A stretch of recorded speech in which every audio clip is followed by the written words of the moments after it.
All right, guys. Well, see, there I go. I tried to change the vantage point and I accidentally stopped recording the video. I'm really trying to get this out to you guys, and you guys got to see right there. That's like a paranoia fit.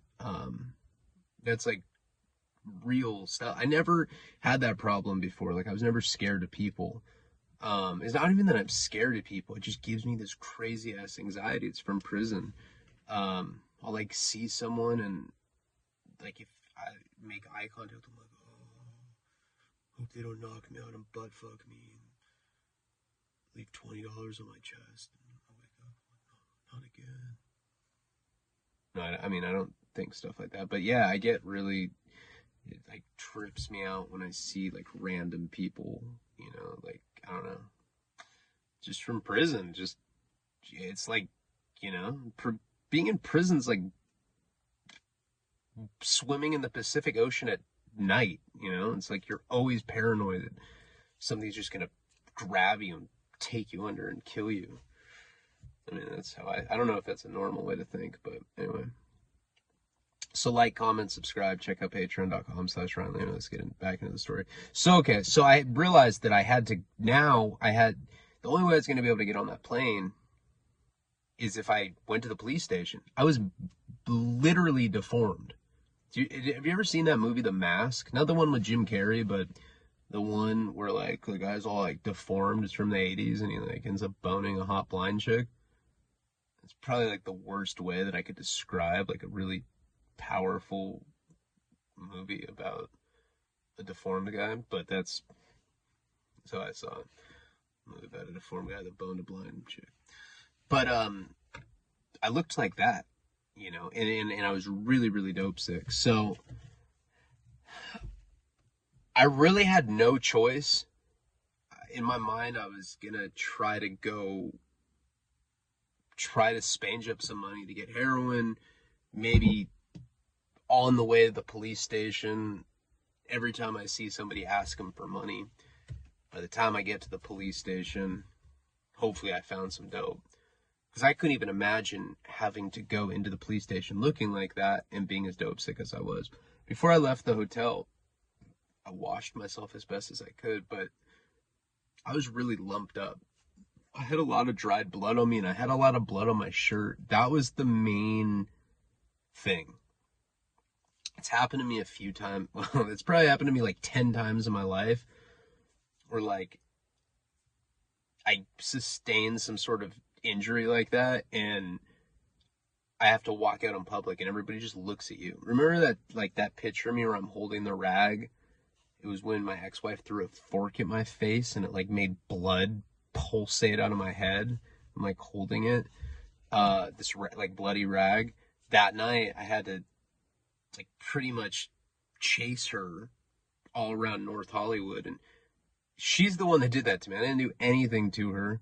And every time someone saw me, they're like, oh my God, you look like an abuser.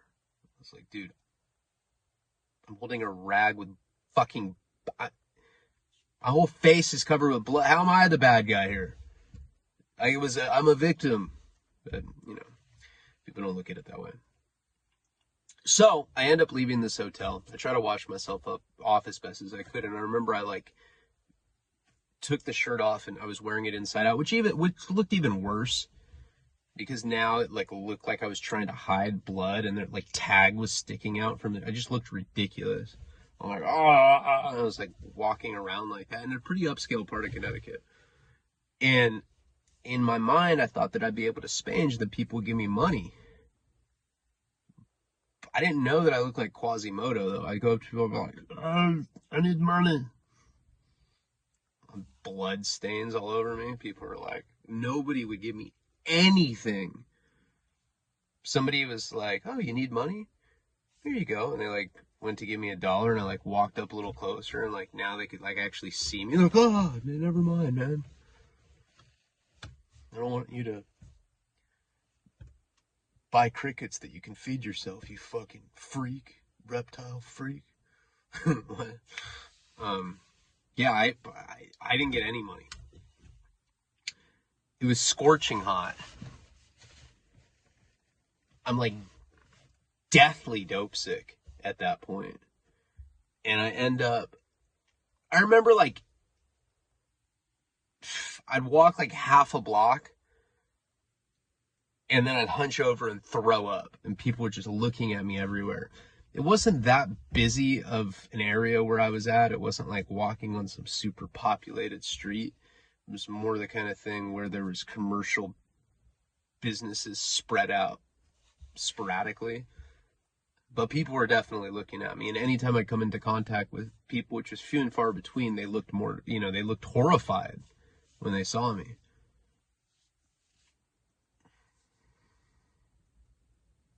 So anyway.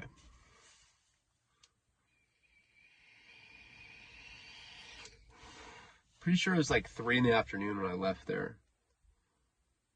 I know by the time that I got to a police station, it was like 5:30. And I forget the name of the town that I was in. But anyway, I get to this police station.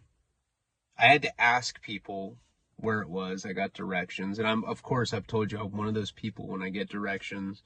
Like, it can be it's like, all right, man, you're going to just walk about 4 miles that way and you'll hit it. Every time I see someone, I'll be like, do you know how to get to the police station? And like, you would think in the condition that I was in that people would want to help me, but nobody wanted to help me. So eventually I actually made it there. I think I may have spanged up like $1 or something. It was like pathetic. Like, nobody would help me. Do you think that isn't that ironic that when you're clean cut and polished and you go spange, when I'm clean cut, when I'm like clean shaven, have a nice haircut, wear like a button up, I'm like, hey, my car ran out of gas. I'm super embarrassed to ask. Got $1? Cha-ching, cha-ching, and you get it. Like, oh, this is, but when you actually need it and you're all fucked off looking like that, people don't even want to look at you. It's almost like those TV ads that come on at like 4 in the morning where it like has kids with cleft lips, and they're like, yeah, these kids have cleft lips, and if you give 64 cents, they won't have them anymore. And you're like, oh, I don't even want to think about this. Fuck that. And you like change the channel to something funny. It takes you a few seconds to like be okay with the fact that you're laughing at the new thing you're watching, so you don't feel like you're a piece of shit. But all of us know you just want to laugh at it right away because you don't want to think about the kids with the mangled lips. It was kind of like, or with the cleft lips, it was kind of like that. So I finally ended up getting in this police station, and it was like I said, like 5:30 maybe. I don't know. It was late. I show up, and of course, when you start being around police and you're in a condition like that, they're very suspicious of you. You get the old cop look, like the whole thing where they like act like they're checking their watch and they keep looking at you. You're like, damn, good work, detective. Way to stay incognito. They're super obvious about it. You can always cops are always like that. So I ended up going to this like desk, I don't know, like a receptionist area. It's like it was like behind this like plexiglass, big ass long plexiglass window. And it was kind of like the where you buy a movie ticket. Lady sees me, she's like, do you need medical attention? I was like, no. I just need to file a police report so I can get on an airplane. She's like, why are you bleeding? I was like, oh, I didn't even think of it. That's how fucking dumb I am. I didn't even think of like a cover story. I was like, oh, that's why I don't have my wallet. I got mugged. Oh, you're gonna need to see somebody that's a medical professional. She had like turkey fat neck. It was like, I was like, oh. It's like, you need medical attention, lady. Jesus. And she's like, sit down on that bench. So they had like these wooden benches. So I went in, I sat down on this wooden bench, and I'm just saying, really didn't put much thought into it. I'm like kicking balls at this point, sweating profusely, no diarrhea, no upset stomach at this point, or no like diarrhea, nothing shitty, literally. Just a lot of throwing up, and to the point where I'm throwing up, where I'm dry heaving, and like acidic bile is like warm acidic bile is coming out of my mouth. I'm trying as hard as I can not to do that at this police station. And finally, a uniformed cop comes. Now, I've been to police stations, and that's why, like, I mentioned the time that I got there. I've been to police stations where you get there late, like, I don't know, there's been various reasons where, like, I've lost, like, one time, I don't know if I ever told you guys about this, but, right when I was first on federal probation in 2013, I was doing really good. I loved my PO. He was like one of those guys. But again, at the time, I was sober. My book just came out. I was like doing like small touring within the state. I was like a success case for the probation department.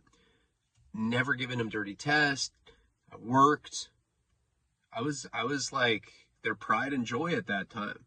So my PO and I had like a good relationship. But I remember he called me one time and he's like, Mr. Leone, why did I get a call from Santa Barbara narcotics department that you were arrested with heroin on you? Tell me that's not true.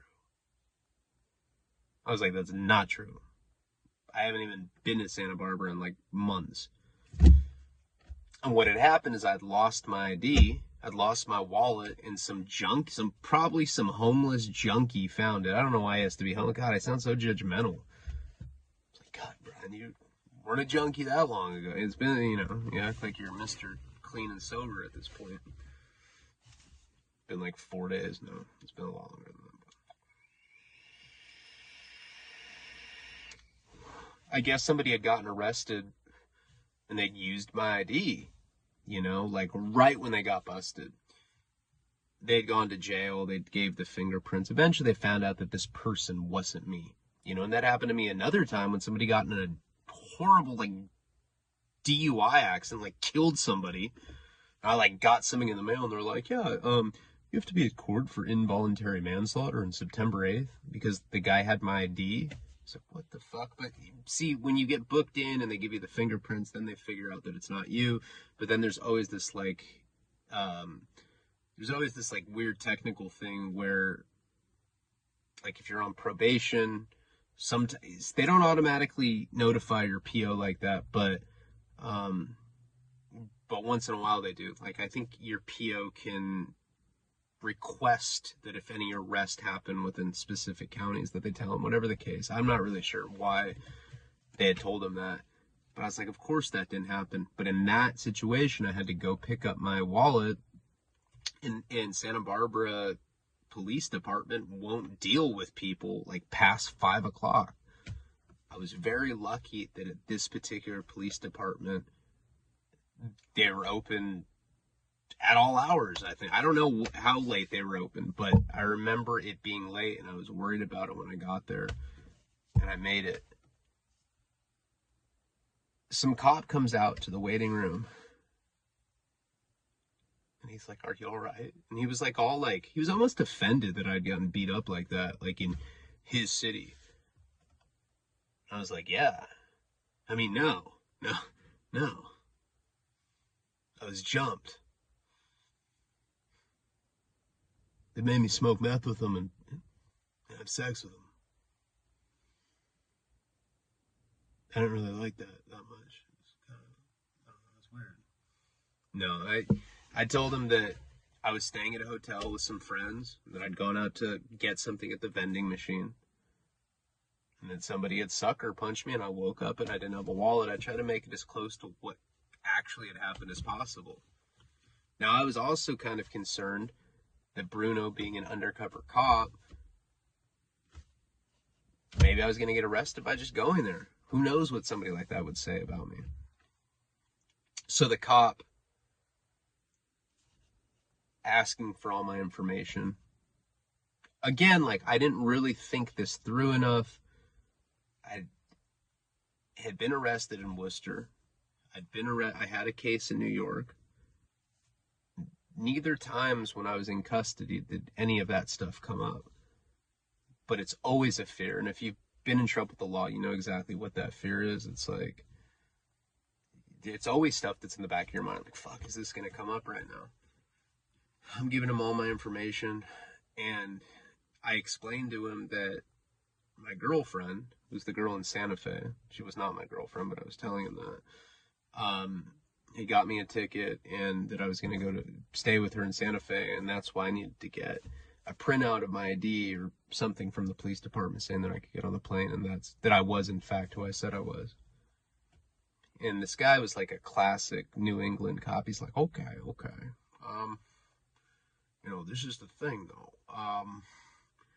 We can't let you go until you get medically cleared. You've obviously been in some sort of altercation, and I think we'd all. I'm like, bro. I'm sick. Like, I'm sick, desperately trying not to act sick. And I'm like, I have to be on a plane within a few hours. I think my flight was at like 4 a.m. He's like, well, it's, you're going to have to be cleared by medical. I'm sorry. It's not your call at this point. You came to us, and this is our professional protocol. You came in here with injuries. We're going to be liable unless you get cleared.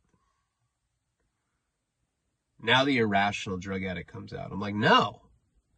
Give me the piece of paper so I can get on the fucking airplane, man. He's like, excuse me? I was like, you heard me. Give me a cup of water with 2 ice cubes while you're at it, bitch. No, I didn't say that. that would have been too much. But I was copping an attitude with him, and I was yelling at him. A whole script flips at that point. He's like, your pupils are very dilated. Let me see. Pulls out his little flashlight. He's like, have you been using? Let me see your arms. Huh. Those aren't mosquito bites. And I'm like, fuck.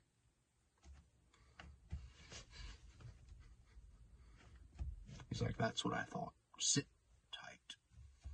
I'm like, fuck. So I could have run at that point. I was thinking of it. But then what would I have done? I was so fucked anyway. I was just like, God, I could use, you're rock bottom when, if they put you in a cell, it might be a better situation than the one you're in. So I sat there. And I waited for, it wasn't like a paramedic. It was, I don't know what the fuck he was. I don't know who this person was that came. He looked like an RN or something. Came by maybe like 25, 30 minutes later, whatever it was. I remember sitting there and it just felt like forever. Checked me out, made me do the thing with the lights. I think they were like trying to see if I was like I think they were trying to prove if I was on drugs or not. And I was really scared of that. So I was trying to act my best. He was taking my vitals, and he ends up putting the blood pressure thing around my arm, and it wasn't like one of the fancy ones that's electronic. It was like one of the ones where you have to pump, and he's pumping it, and I don't know why, but that's something about that like set me off. I couldn't hold it, and I'm just like, and I put my hands over my mouth, and I'm like, puke just sprays.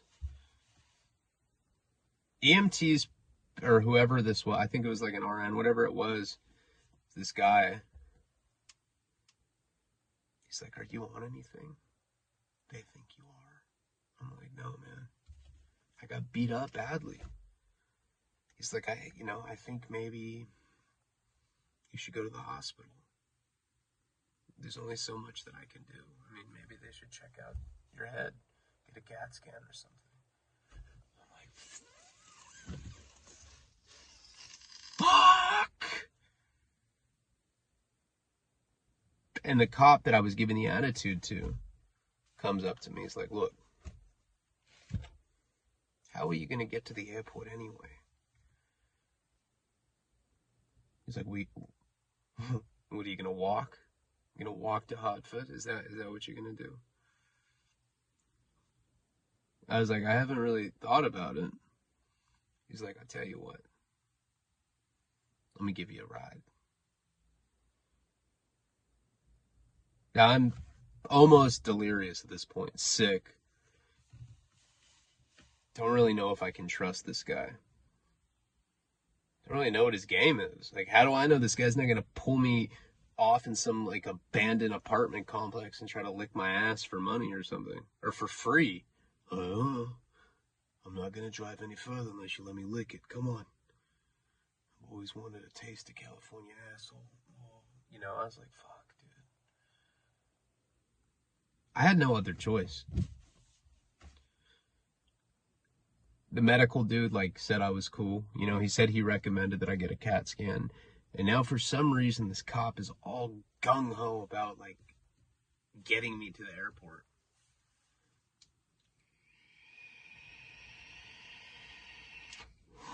I just decided to let him. He puts me in the back of his squad car, which I didn't like. And I remember being like, hey, like, if this is just a friendly, like, you're taking me to the airport, can I sit up front? I've never gotten to play with the controls of a police officer's car. He's like, nah, come on, man. I can't let you sit up front with me. Are you crazy? I'm, like, switching voices with him. But he had, like, you know, a New England voice. So this guy ends up taking me all the way from this town, wherever Luke lived. Forget the name of it. Pretty close to New York. And then we were like 40 minutes from Hartford, and Hartford is where I'd take it. That's where I took the plane to Santa Fe. Gave me this printout. He drove me. It was actually, this guy didn't really talk to me much while we were driving there. Kind of just had like some AM talk show, you know? It's like, he's like, listen to these liberal pansies. God, fucking lames. I'm just sitting there and I'm like, I don't even care. Whatever, dude. It's like, what was that? Well, you're for George W. Bush, right? That's what I thought. I was like, God damn, dude. We end up getting to this airport. We didn't have anything. You know, what am I going to do? Check in my wrinkled piece of paper with phone numbers on it? I'm like, is this count as a carry-on item? I'm just going to go ahead and bring this, fold it up and put it in my pocket. So one weird thing, though, is when we got to the airport, the cop was like, hey, let me give you my phone number. If you're ever back in the area, give me a call. It's like, you can stay at my place. It's just me by my side. I don't got no wife, nothing like that. You come here, we can do some cool shit. Know what I'm saying? I'm like, oh yeah.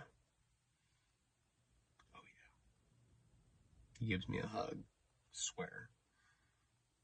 And that was it. So I end up, by the time I got to the airport, I was like, and if anybody's watching this is kicked, like, I'm second day into kicking now. Day 2, I've said it before and I'll say it again, is by far the worst day of coming off heroin. It's not the worst day of coming off methadone. It's not the worst day of coming off Suboxone. It's not the worst day of alcohol, benzos. It is the worst day for heroin, though. I don't know why. Day 2 just sucks. It's like the peak of it, in my opinion. Day 2 and 3 are just brutal. Day 1 is more of the panic. Day 2 is when, like, the real physical stuff kicks in. And at that point, the worst symptom that I had was nausea. It's just so hard for me to... And you drink a cup of water, it's going to come right back up in projectile form. I've had problems where I'm waiting for a flight, I fall asleep, whatever. I was so sick though. I remember just sitting. You know, I went up to, I don't even remember what airplane company it was, but I went up and I got my ticket. I remember the lady at the front desk gave me problems about this piece of paper. She's like, that's not a valid form of ID. I was like, lady, you don't even understand what I had to do. I had to put up very oblique sexual innuendos by some overweight New England cop just so I could get here. She's like, I don't care. I was like, look at my face. And eventually she let me. So I ended up getting in this terminal. I sit on this chair. Anyway, the point is I end up getting on the flight. I end up flying to Santa Fe from Hartford. I don't have a phone. I don't have any money. I had $40, but when I got beat by who, I don't know who beat me up. I don't know if it was Bruno. I don't know if it was Shelly, if they were like in on it together. I don't even know if he was an undercover. I don't even know anything. All I know is that I lost $4,500 to these people. So I end up landing in Santa Fe, and the plan was that I was going to call this girl. She said she had her own car. Of course, she had a Jetta or whatever the fuck. And she was going to come get me. By the time I get off the plane, and you know how when you land a plane, they'll taxi for a while, but like for 30 minutes. So like you've landed, but the plane just keeps doing donuts. Pilot's like wearing a trench coat. He's like, oh, we'll fucking shoot anybody. Fuck them. Right when that happened, it's almost like when you get Coke and your stomach just starts getting really bubbly. Right when I landed in Santa Fe and we were still taxiing the airplane, my stomach started getting really, really upset. I don't know why.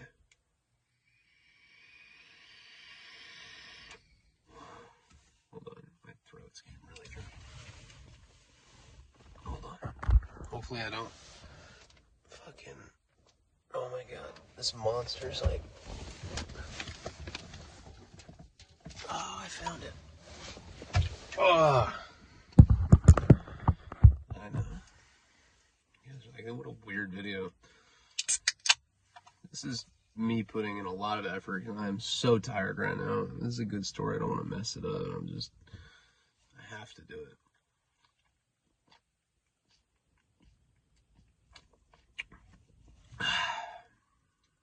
No sleep. Brooklyn. So, we landed this plane, and I started getting bubble guts. I had a shit.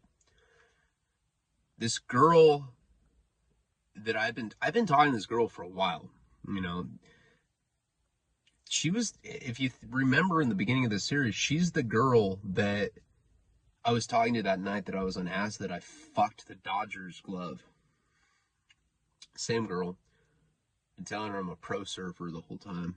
She met me one time in Vegas on that horrible, is that the beginning of this storyline? Went to Vegas with my friend for my 21st birthday. And that guy was snorting coke. And did I tell that story already? No. I think I met her at the end of that trip.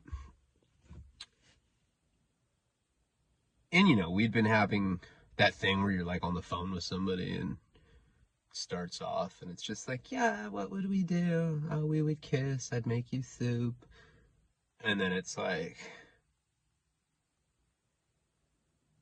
send me a picture of your butthole. Oh my god, that's so weird. Okay, but you know they want to. When you know you want to. And it just turns into something like that. So it was like one of those things where like it was for sure she thought I was coming there for some sexathon while her parents were out of town. Remember, she was from Florida originally, I want to say, or maybe it was Colorado. Might have been Colorado. And her stepdad, she told me, her stepdad had moved out to Santa Fe. And I'm one of those guys. I mean, I hate that on my channel, sometimes I'm just really honest and I say things that I probably wouldn't even tell people I've known for a long time. But I'm one of those people that I don't even like, if I've taken a shit, I have to shower before I have sex with a woman, or I feel self-conscious about it. I mean, that's a pretty normal human thing. I don't know. That's something you really talk about that much. But I remember thinking about that. I mean, this is a logistical nightmare at this point. I'm like, fuck. There's like 30 minutes while the plane is taxiing. I have bubble gut. I'm going to have to shit. And then I'm going to get picked up by this girl. And it's the kind of thing where she's going to expect sex right away. I was so dope sick, and it's interesting because I know there's a lot of people that watch that have never done heroin or know really nothing about it. I'm pretty sure I've explained it before, though. When you're coming off heroin, when you're in withdrawal, when you're dope sick like that, first of all, you cannot get like a fully extended erection. You get this corny ass, I don't even know what to call it. It's like an in-between. It's like kind of hard, but it's also like not hard. So if you have a small dick to begin with, just imagine it just slightly inflated a bit.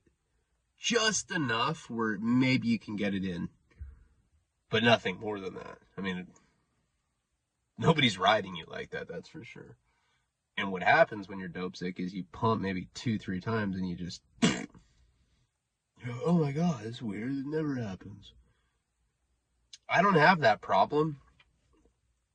I'm not a premature ejaculator, but when I'm kicking heroin, you can bet dollars to donuts that I'm premature ejaculating. God, the mall's like coming to life right now. Where the trench coat guy? God, my phone's on airplane mode. Karina probably thinks I want to get out of that strip club. You smell like Monster Energy drink. Yeah, what does that have to do with the strip? I don't know. But you smell like that, and your dick smells. So the plane's fucking taxing, and I'm trying so hard not to shit. But I can't hold it anymore. I'm like, fuck it. And I just end up going to the bathroom, and I'm just like, just no, like, and I remember this so clearly.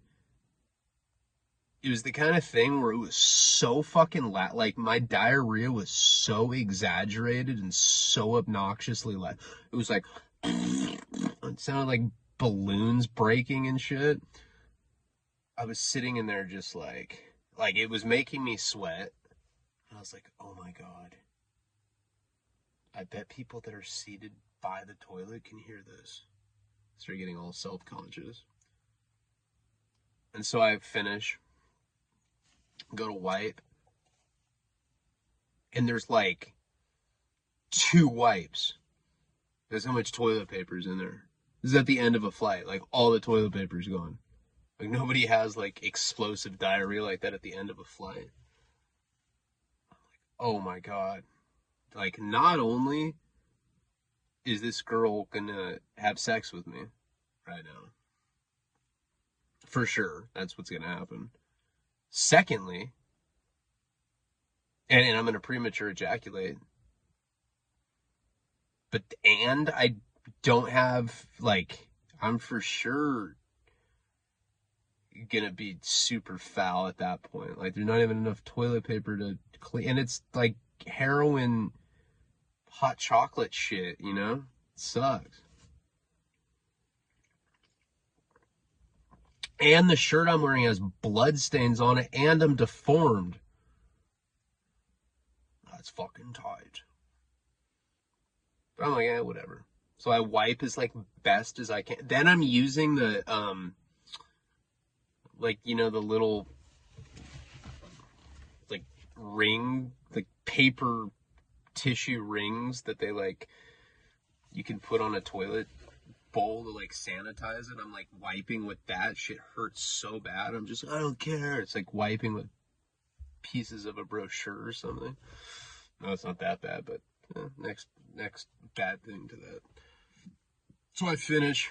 Finally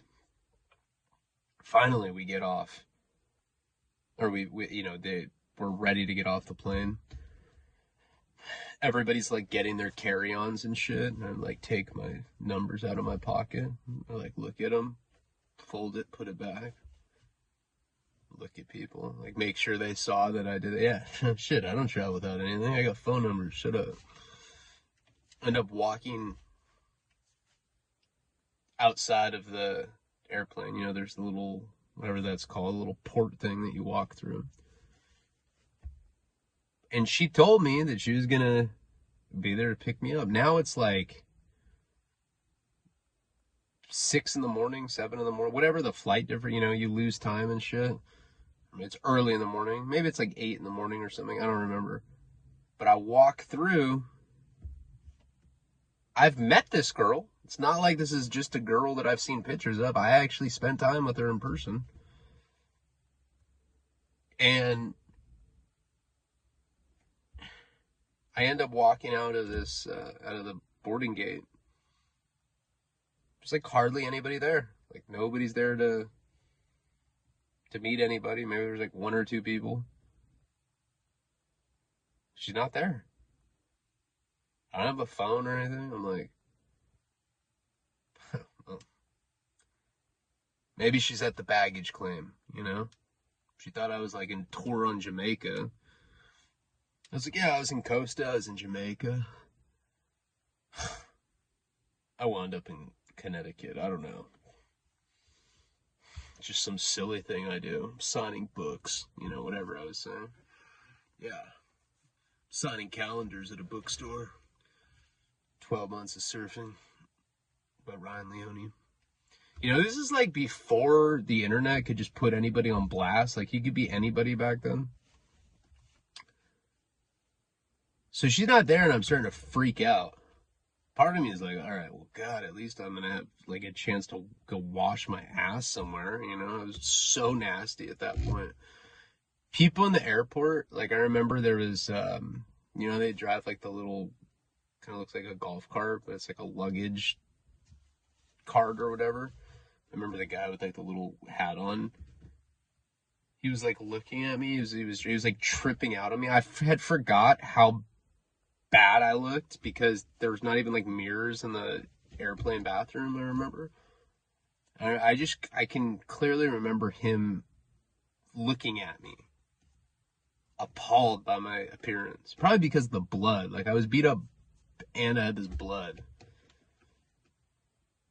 I didn't know what to do. You know, I go to the baggage claim. She's not there. I walk outside. Now I can't get back in there. You know, she's not out there. Like maybe she got the wrong. Maybe she got the wrong airline.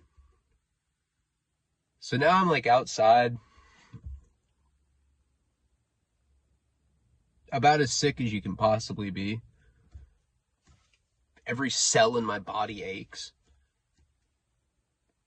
And there's like some Asian dude smoking a cigarette, and I like go up to him and try to bum his smoke off him. He gives me one.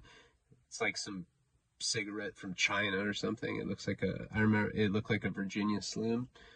I go to smoke it, and I take one drag, and I just puke. The Asian guy has like a camera around his neck, and he's like going to grab it to take pictures, and I'm just like, no, I don't do that here. I finally find someone like my age. It was a dude. I was like, hey man.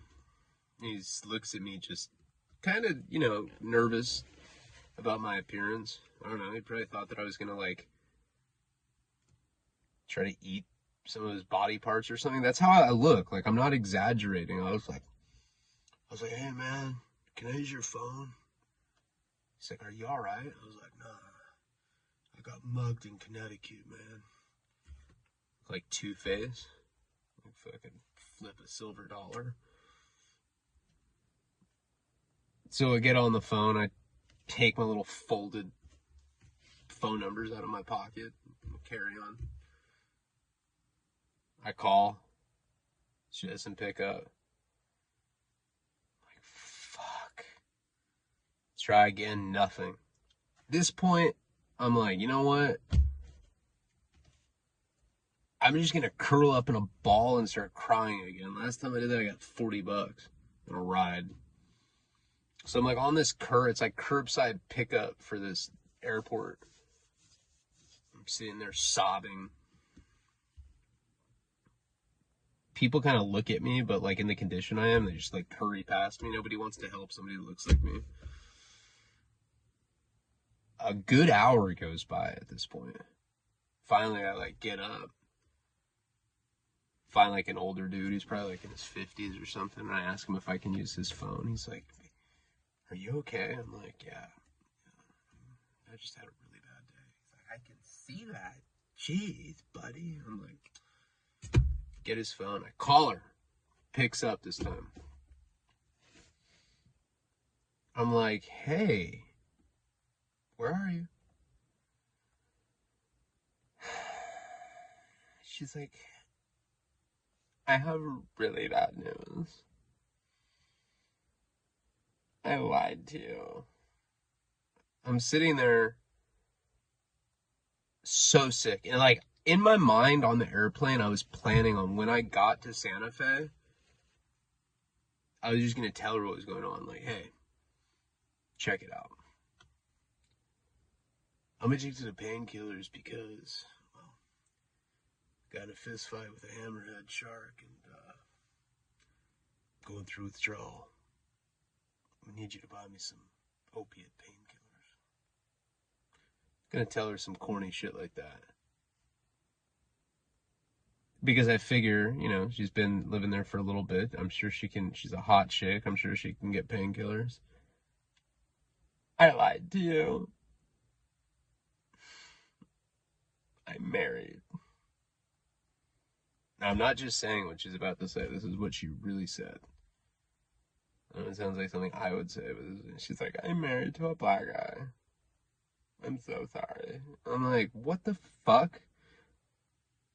He plays basketball. I'm like, dude, I mean you're married. She's like, I used his credit card to get you out here, and he found out. Oh. She's like moaning. I'm like, God damn it. She's like, you're mad? Do you still want to rock with me? I was like, no, fuck you. She's like, I was like, look, I lied to you too. She's like, what? I was like, yeah, not a pro surfer.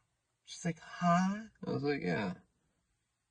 I'm not even good at surfing. I don't even think I own a surfboard. I was like, I'm not good at anything. I was like, I'm not even tan.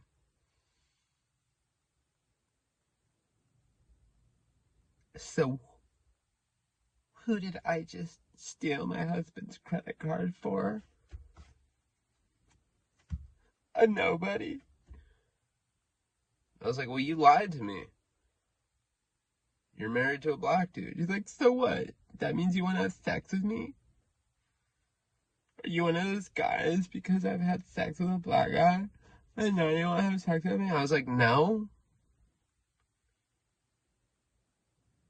But now I'm fucking stranded here. What were you thinking? She's like, I gotta go. She hangs up. I'm like, are you serious?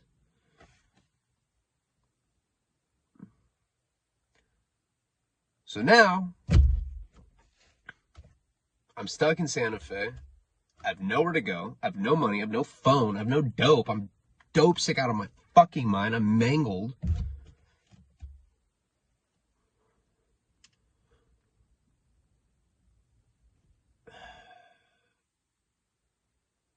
And I don't know what I'm gonna do.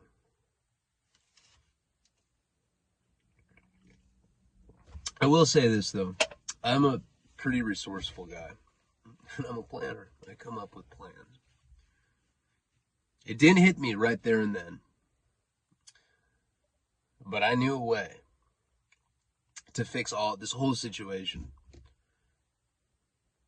From the beginning of this fucking storyline until the end, I knew exactly what I was going to do. It didn't hit me right there at the airport, but it did quickly thereafter.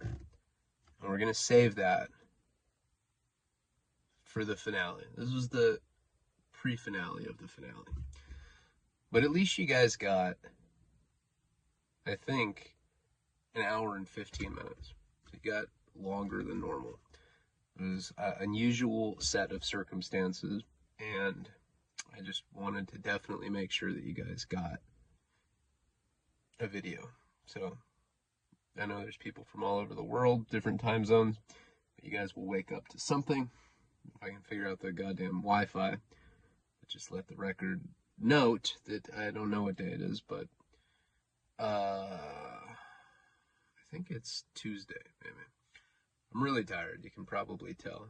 And really, the whole ending of this is fucking crazy. I don't want to just hurry through it now because I'm getting tired. So, we'll get into it very soon. I appreciate all of you. I think the trench coat dude is back. If you don't hear from me again, he killed me. Plop.